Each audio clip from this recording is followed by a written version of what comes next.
You're listening to Talkline with Zev Brenner, America's premier Jewish broadcast on the air since 1981. And now, here's your host. Welcome back to the program. I'm Zev Brenner. Our guest is Nati Weiss. He spent 20 years inside prison. Now he's making sure that Lakewood's gangs don't end up with the same fate that he has.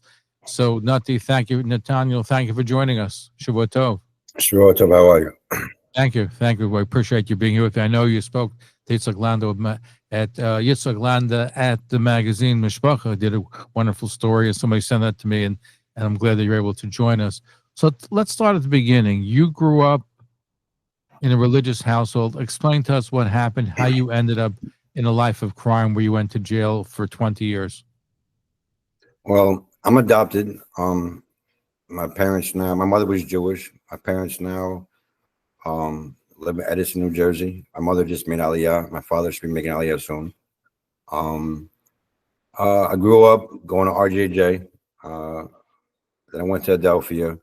But growing up, I was always kind of bullied, or I didn't fit in because I didn't look like the typical Jewish kid. I was darker skinned, and I would have issues, and I started acting out at a young age. The turning point, I guess, was when I met my birth mother when I was 14 years old, and she told me to my face that I was a mistake, and me and my sister basically weren't wanted. And that's when I cut my payas off. Decided to rebel against yeshiva. I was going to Adelphia yeshiva at the time, and I started living on the streets, so to speak. And when living on this, what does that mean exactly? I started committing burglaries, hanging out with the tougher crowd. I started doing more illegal activities. I grew up in Edison, Highland Park, and basically the whole neighborhood was scared of me. I was doing a lot of things that I shouldn't have been doing. I went off the derech really hard and really fast.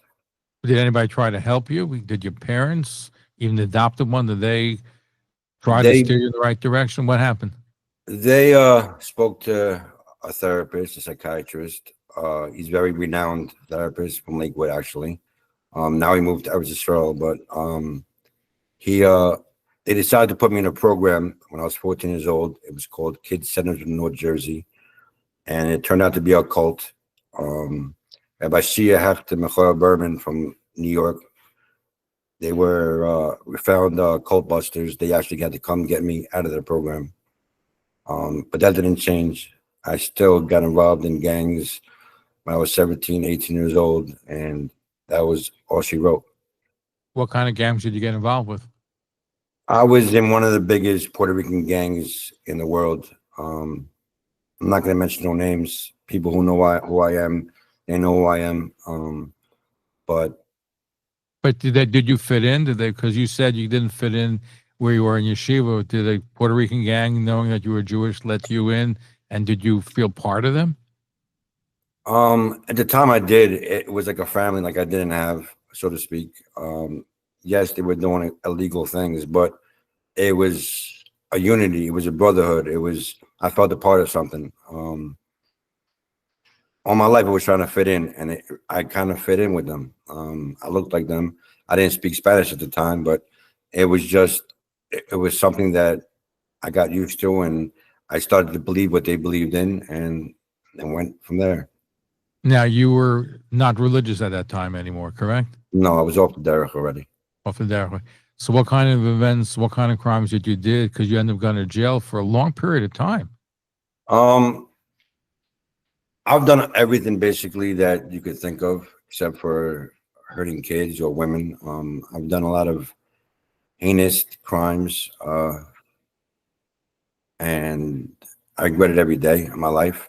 But that's why I do what I do now.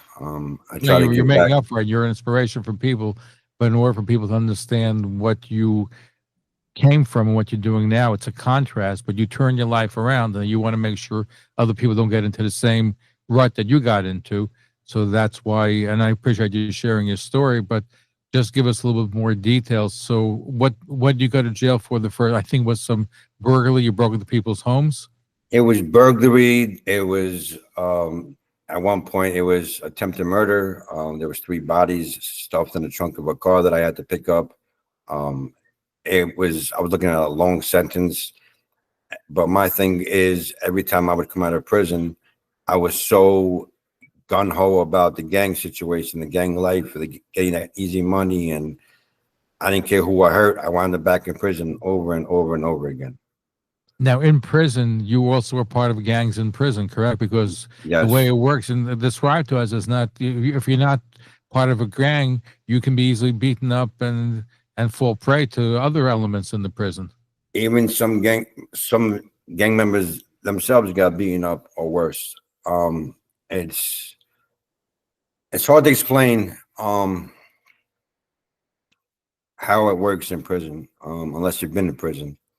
I don't wish them my worst enemy. I think that prison is the closest thing next to death. I've seen people gone in a second. I've seen people you talk to in one night, and the next thing you know, there's alarms going off, and guy's not there no more. I've seen it. I've been there, done it. It's nowhere to live. It's nowhere to be, and that's why I try to tell these kids. There's a lot of tough kids in Lakewood. There's a lot of kids that, if push comes to shove, they would come out to fight for the community before anybody else would. I'm not saying that to make them feel good about themselves. I'm just being honest. There's some tough kids out here, but they've come to realize that there are a lot of tougher other guys out there besides them. And it's sad that we had to bump heads with a couple of them. And some of them have turned their life around. Some of them I don't recognize even. They're in Shoal and they dressed up, and I don't see them hanging out at 7-Eleven anymore or Wawa. How many gangs are there in Lakewood of kids that are going out and doing some of these crimes? When I first got called out to Lakewood about, I think 3 years ago, I got called out specifically to handle a certain area of Lakewood. The first Shabbos I was at the show that I was doing security for, I encountered 18 kids that came over to do something, either whether it was to steal a car or to get high, or they were doing something that they shouldn't have been doing, and I had to stop it. And a few days later, some of the kids came with ski masks and told the row of the show, "We want to beat up your security guard." You? Yeah, and a rabbi called me up and said, "Don't come to work." I said, "Why?" He said, "These kids really want to beat you up." I said, "Okay, I'm coming to work." And that night, I think the kids understood that I'm not a cop. I'm not trying to get people locked up, but I am that guy. If you threaten my life, I'm going to come for you. And it was a standoff, so to speak. The cops got called. I was at the Minyan with the whole Minyan crew over there. They called the cops on me. And that's when they realized I'm not a cop and I'm not scared of the cops. And now, I want to get to the Lakewood gangs. I just want to get to the progression. I want to build up to it. Now, you were 19 years old. You were arrested. I think your father was a rabbi. That started things going out of hand. At what point were you a member of the Jewish Defense League? When I was younger, when I was 13, 14, before I went off the derech, I was part of the JDL. For how long? For about 6 months. We did training upstate New York. We would go on buses and go to shooting ranges, and we would train on Coney Island Beach. It was a JDL back in the day. It was the real JDL, not what it is now. Well, there is no JDL today, really. There's some members still that are active and that are ready to fight and kill for Jewish people. Yes. But you're not part of the JDL today. No, I'm not. And you liked them because you liked the violent, you liked the encounters that you thought you were going to get involved with when you were a member of the JDL. I believe that Country Yossi song, sometimes you got to fight when you're a Jew. I believe that 100%. I think that, especially now, there is no turning your cheek. I just saw a video of a guy in upstate New York. Some guy smacked him across the face at a gas station, and one of his Jewish friends was right next to him. This can't happen. You can't allow us to be attacked and just turn our other cheek. It's not that kind of period of time right now. Did you have an encounter or meet with Rabbi Meir Kahana? No, I didn't. Now, you mentioned earlier, Nati, that you went off the derech but yet in prison you wanted kosher food and you got the other gang members to fight for it. Tell us about that. What happened? Well, going to prison the first time when I was 18 years old, at first I was a little intimidated to say I was Jewish. But something just, I just, I never denied it. You know, people would come up to me, I'm Jewish. Aleph Institute was a very big help for me while I was incarcerated. They were amazing. Like I was a troubled kid. Like I was fighting a lot in prison.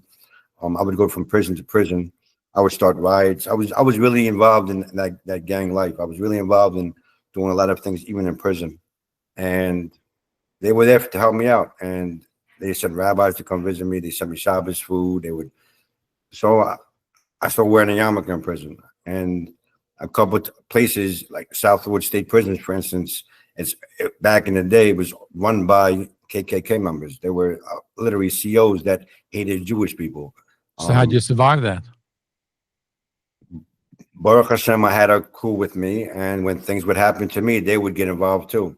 So it wasn't just me getting involved. When you say crew, was a crew from the outside that were arrested with you, or was it a crew that you met inside the prison? It was once you're involved in a gang, whether you're inside or outside of the streets, it's still the same gang. So if you're in prison and you're still affiliated with that gang, they're gonna have your back just because of your association and your affiliation with that gang. Now, you mentioned that you for a yarmulke, you wanted to get kosher food in prison. I know Aleph was helpful for you, but wasn't there a time when you went on a hunger strike and the gang members backed you up? That was in prison, and it went on for about 2 weeks. They were refusing me to have kosher meals. They said I'm not Jewish because they started saying that I'm a gang member, so I'm not Jewish. I can't be Jewish. And it came down to one morning, I told my guys that we're going to start a riot, and they said they got my back. And I told the COs that I need kosher food, and I started throwing the trays on the floor. And that's when everybody stood up and started throwing trays on the floor. We all got put in lockdown for that day. The next day, I had kosher meal at my door. Wow. And did they take away your tefillin? they didn't let me have tefillin for a while. They said it was because they were scared that I would kill myself with it. Because they could use it as a weapon. They kept making excuses after excuses after excuses until Aleph stepped in and other people got involved. It was a mess. I can imagine. Now, you were in and out. You weren't 20 years consecutive in prison, right? You were in and out. Yes. And when you got out of prison, were you involved in even bigger crimes than you were originally? Prison doesn't change anybody. When I came out, I did worse crimes. I hung out with the worst people. I tried to make a name for myself, which in the street world I might have, but it doesn't affect me no more anymore. I really don't care about my past like that. Now, so what happened? Now, there was a point in time you got out of prison where you did try to change your life before you went back for another 5-year stint. What happened at that point in time? I got married. I had a son. I have a son named Arya Labe, and holding him in my hand. Marrying somebody. How'd you end up marrying if you were in prison? Well, I came home from prison. And I got married, and we had a baby. And the whole time that I was on the streets, I was still fighting a case. So after my son was born, I lost trial, and I went back to prison again. For 5 years. It was close to 4 years, yeah. 4 years. What was the crime that they put you in? That seems like a long sentence. What crime did you go to? I'm not sure exactly which charge that was, but I know because I went to trial and because I had a prior record, they gave me the most sentence, which was 8 with a 4. So I had to do 4 years in prison before I came home. Wow. Now, did you have good legal representation? Were people helping? Was Aleph helping you with the lawyers?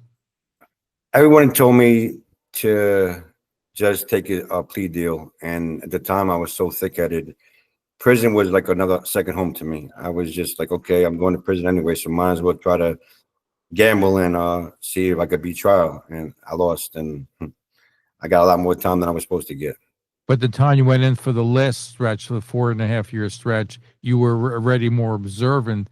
Did that make it more difficult for you? Were you able to get into a prison where you had better access to kosher food and other kosher inmates? No, but because of what I've done in the previous prisons, it was basically when I got to the prison, they already knew what I needed and they were very receptive to give it to me because they didn't want any more incidents to happen like previous times. And also I wasn't the same person. Like having my son changed like something inside of me. Like I knew this was my last time in prison. But didn't you have to interact and deal with the gangs when you were in there for the final stretch? Of course. But they also knew that when I came out, my whole frame of mind has changed. I've always been a straightforward guy. I've always kept it real, even with my guys. That's why one of my guys that was in prison with me is my right-hand man out here now. He's my right-hand man for a reason. He was in prison with me. He's Because you seen me. formed a security company once you got out of prison, correct? Yeah, we do security, we do deliveries, we do a lot of things in Lakewood. Yes, we do. Now, did the authorities allow you to be with former gang members once you got out of prison? I am no longer on parole, so doesn't affect me anymore. If I was still on parole and I was still reporting to parole officers, they might have an issue with it. But we do good out here. We're not here to cause any harm. We're not here to extort or demonize or hurt any individuals. We're here to protect, whether it's Jewish, not Jewish. If you're right, you're right. You're wrong, you're wrong. Now, where did you grow up? Which section of the New York metropolitan area? I grew up in Edison, New Jersey. Edison, New Jersey. How'd you end up in Lakewood, where you are now? I got a phone call. Actually, no, this is what happened. I was doing DoorDash and my car got stolen in New Brunswick. And you New were Jersey. living in a car at that time, I was correct? living in my car at the time. It was about 3.5 years ago. My tefillin was in my car. My money was in my car. So I called Olive. I said, listen, I need some help. They're like, what happened this time? I said, listen, I was working and my car got stolen. My talus, my tefillin got stolen. I need help. And he said, well, call this person, call this person. So the first person I called was this guy named Mark Tress, Moshe Tress. And he said, I called him. He said, Olive told me to call you. I said, who are you? He said, Google my name. And he said, I said, okay, who are you? And he said, come meet me at so-and-so address tomorrow. I'm like, okay. I Googled him. I'm like, okay, so this guy's a chashuv guy. I got to meet him. And they also gave me another name for Rabbi Akiva Hamnik, who's the founder of Pigeon Shabor in New York. And he's a great guy. And he said, contact him. He'll get the tefillin for you, which he did, which he was an amazing guy. And I met Mark Tress. And he said, what's your story? So I told him my story. And he said, go get a car. I said, what? He's like, I'm going to give you $5,000. Go buy a car that you can start door dashing again. You can start working. You can start building your life again. I was shocked. Like, this guy doing this favor for me. I don't even know him from a can of paint. And a couple months later, he calls me up and says, listen, there's some Jewish gangs in Lakewood. And I started laughing. I said, you serious? Jewish gangs in Lakewood? There's no such thing. And that's when that Shabbos I came to Lakewood. We're looking at a very, I think, an interesting story. It's a sad story, but it has, I think, a much happier ending. I'm referring to our guest who grew up in Highland Park, New York. He's currently in Lakewood. Nathaniel Nati Weiss spent 20 years in prison, and now he's trying to make sure that Jewish gangs of Lakewood don't end up with the same fate that he did. We're going to take a short commercial break. Be right back. If you'd like to chime in our conversation, if you're inspired by what Nati has turned his life around, we'd love to hear from you. 212-769-1925. 212-769-1925. You want to email us, zev@talklinenetwork.com, zev@talklinenetwork.com. Email is a wonderful way to get some of your questions answered. You can also WhatsApp us at 212-769-1925. If you have a family member who is OTD or involved in gangs or other situations where you need some guidance, so we'd love to hear from you as well. We're going to be right back. Don't go away. Stay tuned. This is the Talkline Network.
Thank you for listening to this episode of Talkline with Zev Brenner, America's premier Jewish broadcast, on the air since 1981.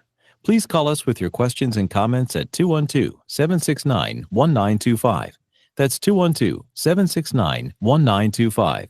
Or email us at zevbrenner@gmail.com. And we're back. Our guest, Nati Weiss. Nati Weiss, he spent 20 years in prison, turned his life around, and now he's helping, using his experience being part of a gang, to help making sure that Jewish gangs in Lakewood, New Jersey, don't end up in the same fate that he has. What year did you end up getting out of prison for the final time? 4 years ago, about 3.5 years ago. And during that period of time, you've been involved in security and deliveries, and you've been asked to help out with the gangs in Lakewood, New Jersey. How many members would you say belong to different gangs, or how many gangs are there in Lakewood that you've been working with? People think that gangs are supposed to be, how do you put it? They wear certain colors, they wear certain clothing. These kids are, some of them, you'd be surprised that they're yeshiva looking kids. And they go around vandalizing shows, they go vandalizing schools. They have different groups of these little kids running around. Some of them hang out at Wawa, some of them hang out at 7-Eleven, some of them hang out or try to hang out at Bumburger, where we do security at. There's a lot of people that trying to fit in, and it's not working out for them. They're setting dumpster fires. Just last week, these kids decided it was okay to mace a non-Jewish individual at 7-Eleven, and there was gunshots that rang out afterwards. Gunshots not by them or by others? By others towards them, or in the air towards them. That could have been a very dangerous situation. And it's turning out that these kids are learning that the hard way. They can't believe that somebody actually started taking shots at them. Well, what do you expect? You maced somebody. What do you think? Somebody that doesn't live in your little groups, what are they going to do? And that's what they have to understand. If you leave Lakewood, if these so-called gangs left Lakewood, they would get torn up in different towns. I wish I could take all of these kids on a bus and take them to Newark, or take them to Asbury, or take them to New York City and drop them off where the real gangs are out there. And let's see how tough they act. They want to act tough. But how many kids are we talking about that belong to these gangs? Give us an idea, approximate number. There's about 30 or 40 tough kids in Lakewood that we've already taken either guns off or knives off of, stopped them from fighting. Those are those kids that are really needing of the most help, so to speak. But those kids, now that we bumped heads with them, we've told them, hey, listen, we're not going to stop you from doing, we can't. If we had the resources to stop it, we could stop everything in Lakewood, but we don't. This kind of work that I do, the security that we do, that's coming out of my pocket, so to speak. No one's paying my guys to do it. I'm doing it myself. So the security that we did back then, and I'm still doing once in a while, bumped heads with some of these kids that actually changed their lives. The other ones, I just tell them stay away from certain areas, and if they don't bump into my guys, then there's nothing I could do about it, because there's a lot of them. What age range are we talking about as far as these kids are concerned? Between 12 and 17, 12 and 16. Because by the time they're 17 years old, they've either went off the derech so much that they're not even in Lakewood no more. They're in New York City, they're in somewhere else, or they change their life around. Where are the parents? They're definitely not doing what they're supposed to do. The other night, we had an incident with a female at Bunburger, an incident that we kept having with the same individual. I decided enough was enough, and I went to the parents' house, and I knocked on the door. And yes, I might have came off disrespectful, but I basically told the parents that they better take care of their daughter because the streets will. And that's not a good thing. And what did the parents react when you went to them? We can't do nothing. We've tried. We've done this. We've done this. We've done this. Okay, I'm sorry. If my daughter was acting the way their daughter would act. I'm sorry. Sometimes you have to show your kids that you are the parents. You have to put your foot down. You have to say no to your kids. You have to find out where your kids are at. Right now, we left right now, and we went for a drive into Lakewood right this second at 1 o'clock at night, and we stopped at 3 different places. You'll see a group of kids from all ages, walks of life, hanging out together, doing whatever they want to do at 1 o'clock in the morning because the parents don't care, or they just gave up. Oh, my kid's going to eventually come back on the direction. That's not what happens. They either get a wake-up call or it's going to be too late for them. So do they go to yeshiva? Some of them do. Some of them do. Which yeshivas do they go to? I'm not going to talk about that because I can't hear you. What? Okay, let's take some phone. Let's go to David. Where are you calling from, David? Brooklyn. Go ahead, David in Brooklyn. What's your question for our guests? Yeah, so you're talking about gangs. I want to know about when gang people like become adults and they have influence over people, but they people don't know that they're like part of or they treat people like a gang person would treat others, like they try to get something from them. Sometimes. So what is your question? I'm trying to understand what you're trying to make. I mean, I have a situation with a person in Borough Park, for instance, who actually took him to court just a few days ago because he sold me a half shekel for $40,000, and it was only worth $17,000. And 5 times already, the court case has been postponed to months later. Is this a gang member or just like somebody who scammed you from the money? But well, he's like, to me, he's like he's not a gang member or anything, but he acts like someone like who just is narcissistic and takes. So I want to know like how he deals with adults who they're not in an official gang with like people behind them, but they're their own, like it's a one-man kind of operation. You know, people who act tough, who act like a gangster, but not part of a group. Right. Okay, I'll let Nati respond to you. All right, thanks. Everybody wants to be a gangster until real gangsters walk through the door. That's the bottom line. I don't know what happened with you. I don't know what's going on with that situation, with that case, but we deal with certain things like that in Lakewood. Like, for instance, a few months ago, a gas station attendee decided that it was okay to push a yid at the gas station pump. We closed the gas station down. We had cars around the block, so to speak, so nobody could get gas from them. So there's certain things that we could do that, whether it's right or wrong, we do it because we believe in something. I'm not saying that this guy could be affiliated. He might know some gang members. Who knows? I don't know your story. I don't know your situation. But yeah, I don't think he's connected with any gang per se. But I'm just wondering, like, how do you deal with someone like that? Like, we go knock on his door. We go knock on his door. Yeah. Very simple. I mean, I know there's other people who he ripped out a lot of money, but they're afraid to. Well, listen, there are all kinds of scams that are going on. I hear of scams in Lakewood and Borough Park and other area where people rip off others. I'm not sure if it's gang related, but it could. No, but it's it's not really people, gang related. but people who are involved in criminal with activity. If you're ripping people off and you're doing scams, it's criminal. Just don't bump heads with me. That's one way to deal with it is to like just be transparent with them, like expose them, like whatever emails or whatever you have about them. Like, and remember, if a deal is too good to be true, it's too good. Anyway, I appreciate your phone call. Thank you for your call. Now, what I find intriguing is that Moshe Tress, who gave you a car when you got out of prison, he's a philanthropist. He's still involved in helping you reach out to these gangs. He originally told you to get involved with and reaching out to these Jewish gangs of Lakewood. Still involved, or other groups involved, because it seems like there's a problem, but there has to be an address to deal with them. You've gotten some of them off the OTD to go back on the derech, to go back on the path, but it should be a bigger effort. Is there a bigger effort in the Lakewood community?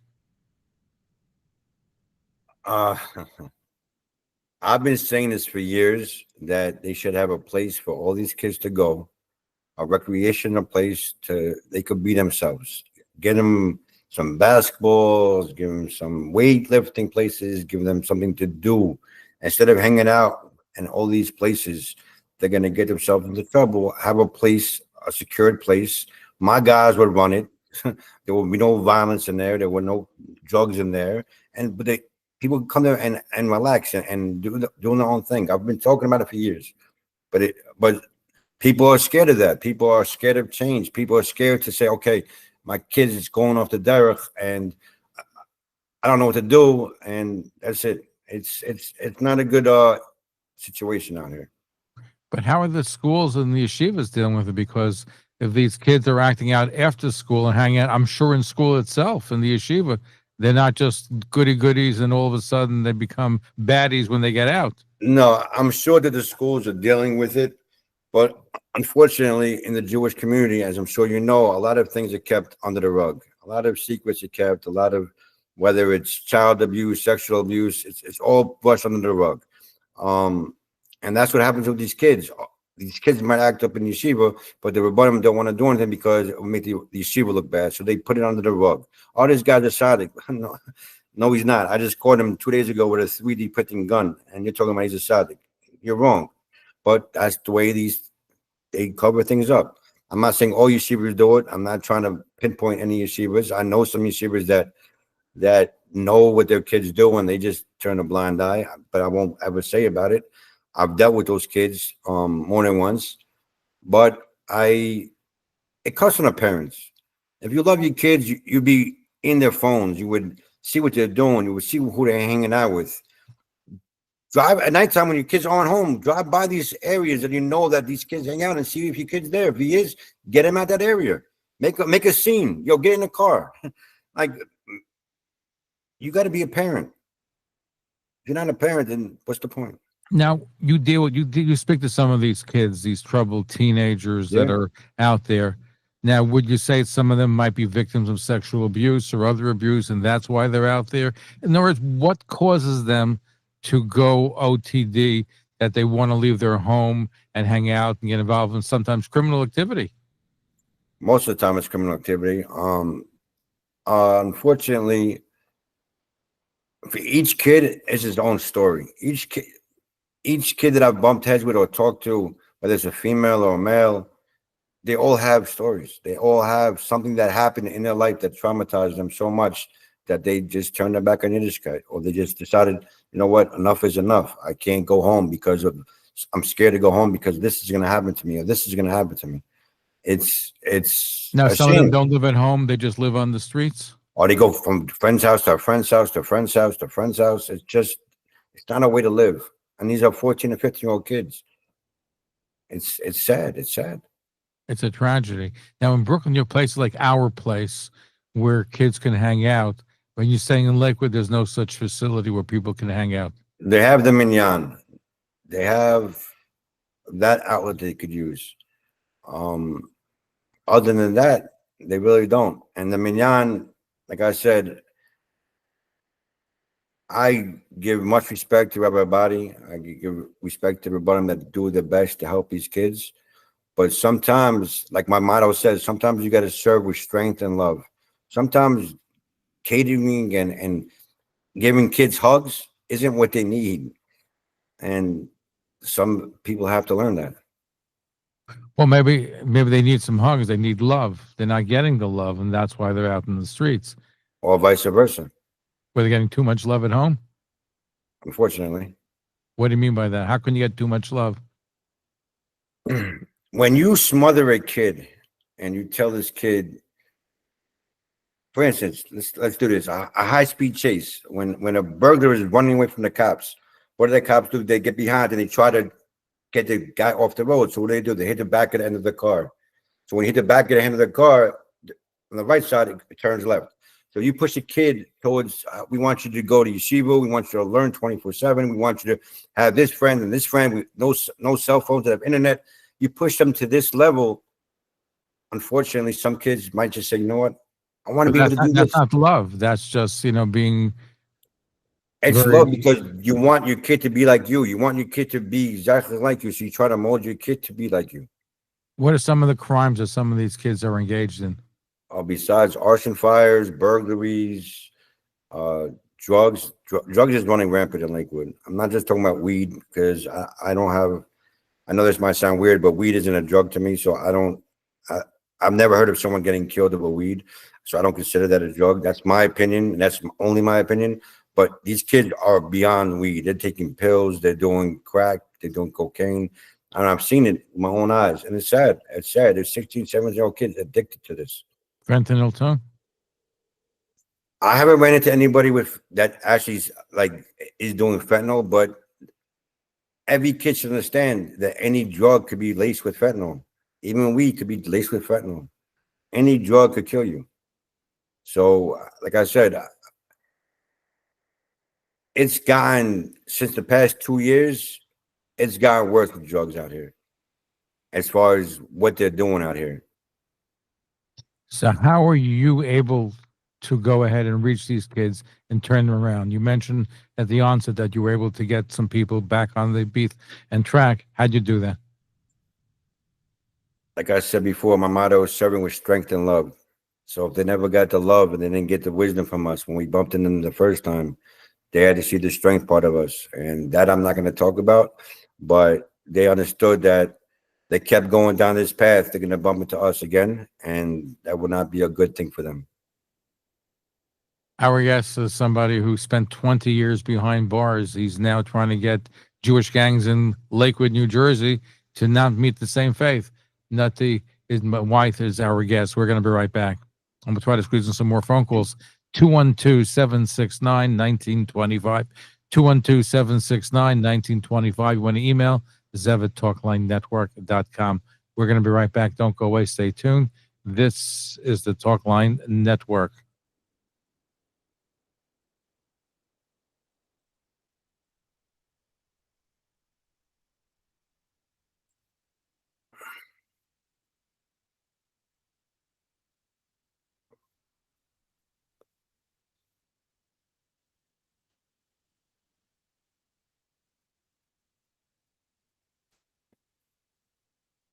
Mm-hmm. Yeah, I'm still on. Yeah, how's it looking so far?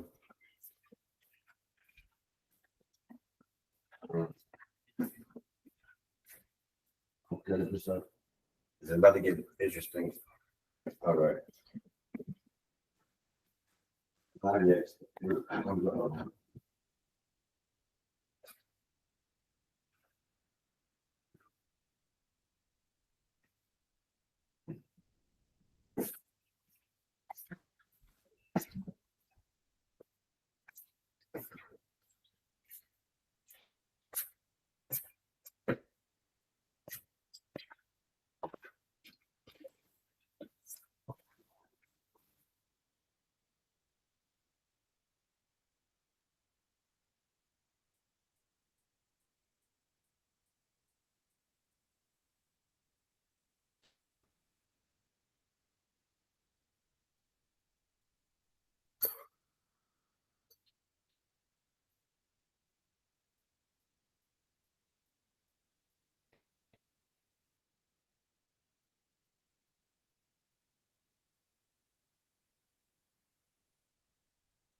You're listening to Talkline with Zev Brenner, America's premier Jewish broadcast on the air since 1981.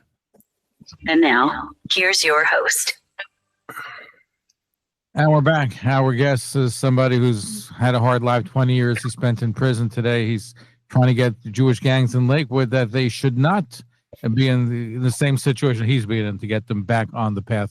Let's go to Chaim David in Brooklyn. Your question for our guest. Go ahead, Chaim David in Brooklyn. Yes. Yeah, go ahead, Chaim David. Yes. My parents are both hello. My Yeah. parents are both Palatuva. Okay. Baruch Hashem. And there's our place in Flap do great work. They have so they should have like that in Lakewood. I know there's a ranch here or there, but I'm saying the Flatbush, they have that on Avenue M, and that's where they go and they chill there. And Rabbi Herbst used to put them in the shul, and he did it to keep them off the streets. No, it's a great place. Our place does wonderful work, I think. But in Lakewood, they don't have that? No, No, not that I know of. Did you come to Brooklyn? Because in Brooklyn, there's also gangs or not? I mean, I know some tough boys. I'm sure they have them out there too. But you're not coming to Brooklyn. You live in Lakewood. Right now I'm in Lakewood. I do come to Brooklyn, and we have dealt with issues in Brooklyn. Wow. Are you like Guardian's Angel?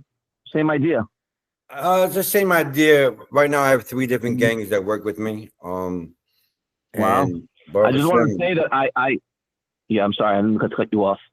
Baruch Hashem, when we show up, the cops leave, the showmen leave, and we do what we have to do, and that's it. Things are much calmer. It's getting worse in certain parts of Lakewood where I first came out to, and the Westgate area, so to speak. Those were where all of this was happening. Car thefts, burglaries. It's slowed down. We're doing a situation there now, actually.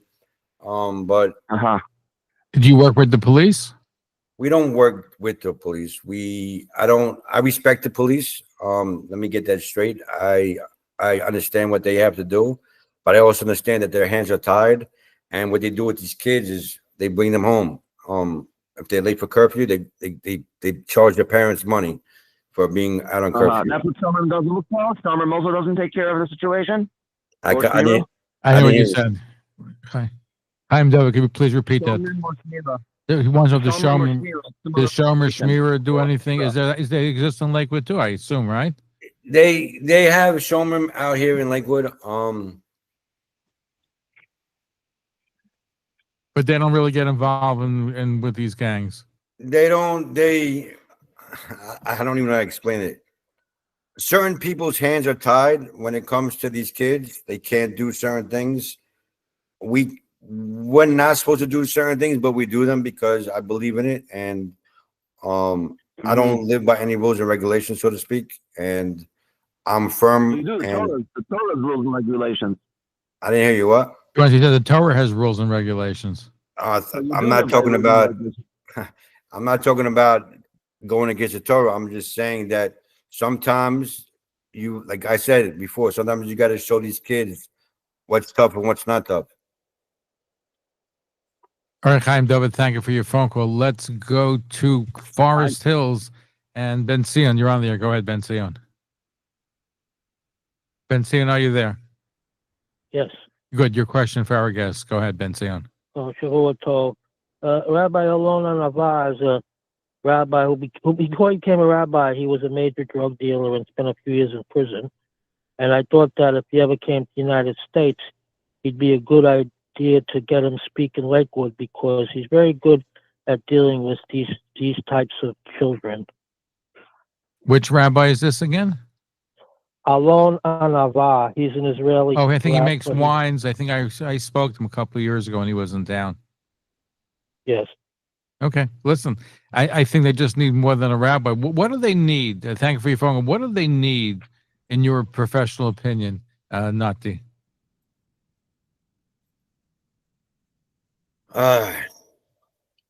You know what? Every kid's situation is different. Each parent has to be more involved in a kid's lives. That's what it comes down to. We see it all the time. Like, we've pulled up on kids, like, just for instance, a couple nights ago, I was minding my business. We went into 7-Eleven. There was a whole group of kids there, and something happened while we were there. What happened while you were there? Some guys were yelling at a girl, and the girl spit on the guy. And these are Jewish kids we're talking about. And, it was about to get physical, and I had to tell everybody to calm down. It's just, these kids don't understand that there's consequences of every action. Lakewood, they get locked up, they go on curfew, they come back home, and they go back out again. They sneak out the back door again. So the parents sometimes have no control of the kids. And I'm not saying those kids are bad kids either. I'm just saying that when they're hanging out with kids that are doing illegal things, they're going to eventually start doing illegal things. And that's what it comes down to. And there are certain places that Lakewood knows where these kids hang out at, like 7-Elevens, Quick Check, Wawa. They need people there at nighttime to make sure these kids don't act crazy. They don't act wild. They don't fight with each other. They don't do donuts in the parking lot and have to have the feds come down there. Now, what I don't understand, and I know Moshe Tress is a wonderful person, a philanderer. He got you involved initially to deal with these gangs. Is he still involved, or other people involved? Because it seems to me that just like they're gangs, there are 40, 50 people that are out there, maybe more. So it would make sense to have some philanthropists, some people say, listen, let's do something comprehensive to get this problem in check. I think that at the end of the day, I'm not saying Moshe Tress. I'm not saying it has to be the parents of the kids to come together to realize that this is what has to be done. It just can't be one person. It can't. Well, somebody has to organize them. I don't think the parents, for whatever reason, the parents are not involved. I'm not sure why. That's the issue. The parents have to get involved. The parents want to have this for the kids. I don't think any parent wants to have their kids hanging out and doing drugs and doing illegal activity and criminal activity. I can't see any parent wanting that for their kids. You're right, but they deny it. They deny it. That's the biggest thing. Oh, my kid isn't doing that. My kid is the best kid ever. I don't know what you're talking about. If the kid's not home, they know that the kid is not home. And then you listen, if they see the kids are on drugs, they come home. You can smell it. You can see that in their behavior. So I don't know. It would seem to me that there has to be something done, and maybe the parents don't know what to do. Maybe they don't. All I know is a parent, and I have a son, Aryeh. That's the reason why my company's name called Lionheart, after my son's name. I have a son, and every day, even though he's not living with me, I have. You see him every other week, right? Yeah, I see him every Shabbos. I see him, and I make sure that when he's with me, I ask him how his days. Even at nighttime, I call him. How was your day? Are you good for mommy? Are you doing this? Are you doing that? You have to be involved in the kid's life. Yes, he's 8 years old, but he tells me everything. And sometimes he's embarrassed to tell me certain things, but he tells me anyway because we have a communication. We have an honest communication. My son knows my past. He's seen me. There was an incident. We were driving in New Brunswick, and there was this pro-Hamas rally going on, and guys surrounded my car. My son seen me get out the car. And I was telling these guys, yo, back away. My son's in the car. You don't want no problems with me. My son grabbed the flashlight, passed it to the window, and said, Dad, do what you have to do. Because he knew that my life might be in danger, and he gave me a flashlight just to protect myself because there was a whole group of guys around my car. So my kid's smart, but he understands also that if he does something wrong, I'm going to punish him. I'm going to discipline him. And that's what these kids need, to be disciplined. And we went to parents' houses, knocked on parents' doors in Lakewood, and said, "Listen, this is your son in the video right here doing this and doing this. Oh, my son it's impossible. Look at it again. This is your son. They're doing this and this and this. Oh, okay. We're gonna figure it out." Until 2 weeks later, we're back at the same parents' house again. That's when they wake up. Wait a second. Either you're gonna deal with your kids, or we're gonna deal with your kids. If we deal with your kids, it's not gonna be pleasant. What do you mean by that? I have 37 restaurants that I do deliveries for. If I see those kids by those restaurants hanging out, I'll kick them out. They won't be able to hang out in certain areas. When I drive around, my guys do deliveries for a reason, because I didn't have the funds to have guys like showmen and police to go around the neighborhood. I had to get stores to get deliveries for it, so I could have my guys do deliveries. So at least I have guys on the streets to make sure things are running smoothly, that things are safe. So if my guys are doing a delivery down Cross Street and they see somebody getting into a situation, they're going to stop the delivery and get out the car and stop it. They're not going to call the cops. They're going to get out the car and be proactive about the situation. That's what we do. We try to be proactive about situations before they happen. Now, I would assume that some of these kids are involved in illegal activity would mean that they sometime will get in trouble with the law, get arrested. Is that something which happens often? Are there arrests going on? If that happens, that's definitely a wake-up call for the parents. Nowadays, the law, the system is all messed up. Kids don't go to jail for what they do now. They get released in an hour from the police station. The police don't have any type of power like they used to. When I was growing up, the cops used to beat us up and teach us a lesson. Some of us didn't learn, like me. Other kids Were you did. actually beaten by cops, and how many occasions? That's why my teeth are the way they are. It's not because I did drugs. Because when I was younger, when I was 14 years old, the first time I got arrested, I got beaten up by the cops. And in the police station. In the police station, handcuffed and everything. Edison police, and they were very ruthless back then. If you go back in the day, in the 90s, 2000, and you look up Edison Police Department, they were so crooked, it was disgusting. They would put hands and feet on anybody. But that was then. Nowadays, the cops can't do that. As you can see, look at all these protesters going on, and the cops are just standing there like they can't do nothing. Their hands are tied. Wow, unbelievable. Are you going to write a book or make a movie? Nah. Book? Nah. My life is not that exciting. I'm sorry, why? My life is no longer exciting. Well, but I'm an old man. What? No, but from what you went through, and I'm sure you have quite a few. Did you experience anti-Semitism in prison? You were different jails. We went through that in prison. It wasn't that bad in prison for me because I was affiliated. I was always with my guys, and one of my guys. Well, he wasn't my guy. He became one of my friends. He was I'll never forget. His name was John Teague. He was a skinhead. He was a Sharpie, and he was my bunkie. As soon as he came in my room, I saw a tattoo on his arm, and it was the lightning strikes of Heil Hitler. And that tattoo was automatically in my head. I'm like, okay, this guy's about 6'2". As soon as I go in the room, I'm gonna have a problem.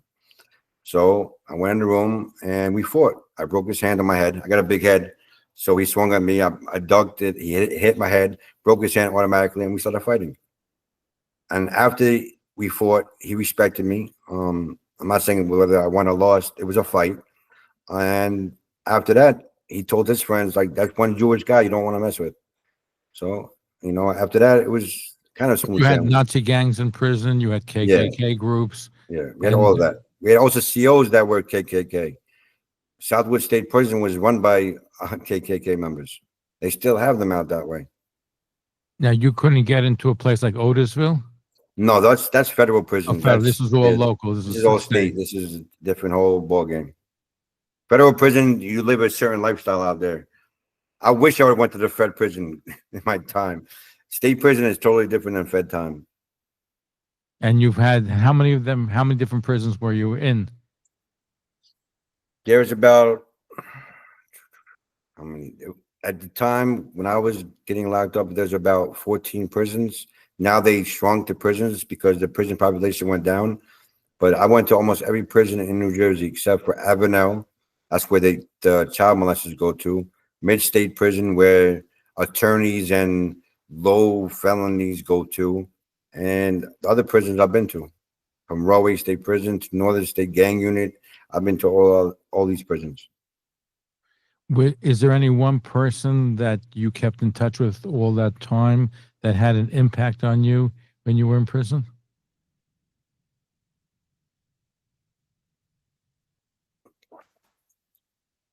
It wasn't just one person. Like I said before, the Olive Institute, they were amazing. Like without them, I don't know what I would have done. Like they really went to bat for me. They really, even when I wanted to give up on myself, they wouldn't let me give up.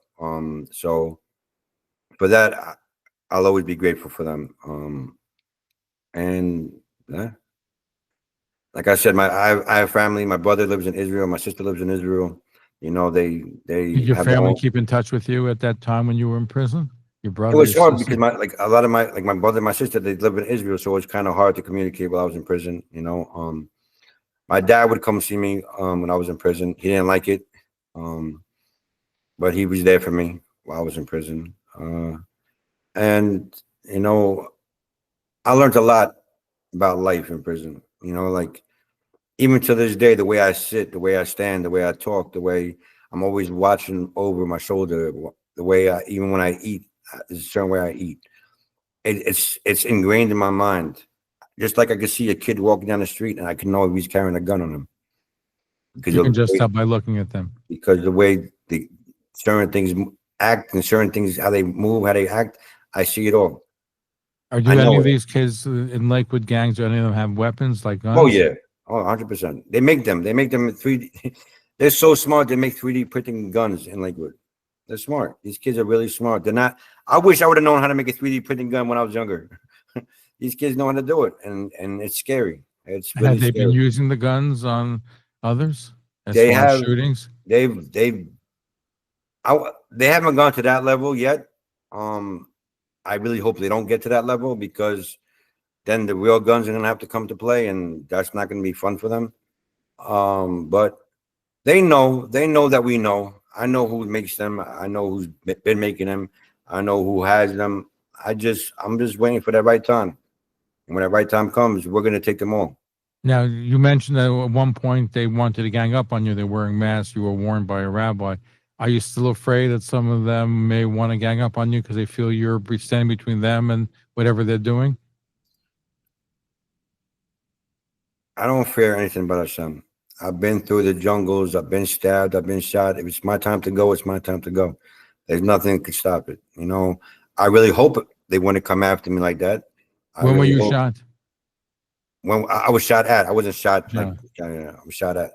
I've been stabbed, but it was just, if these kids want to come after me, they know where I'm at every night.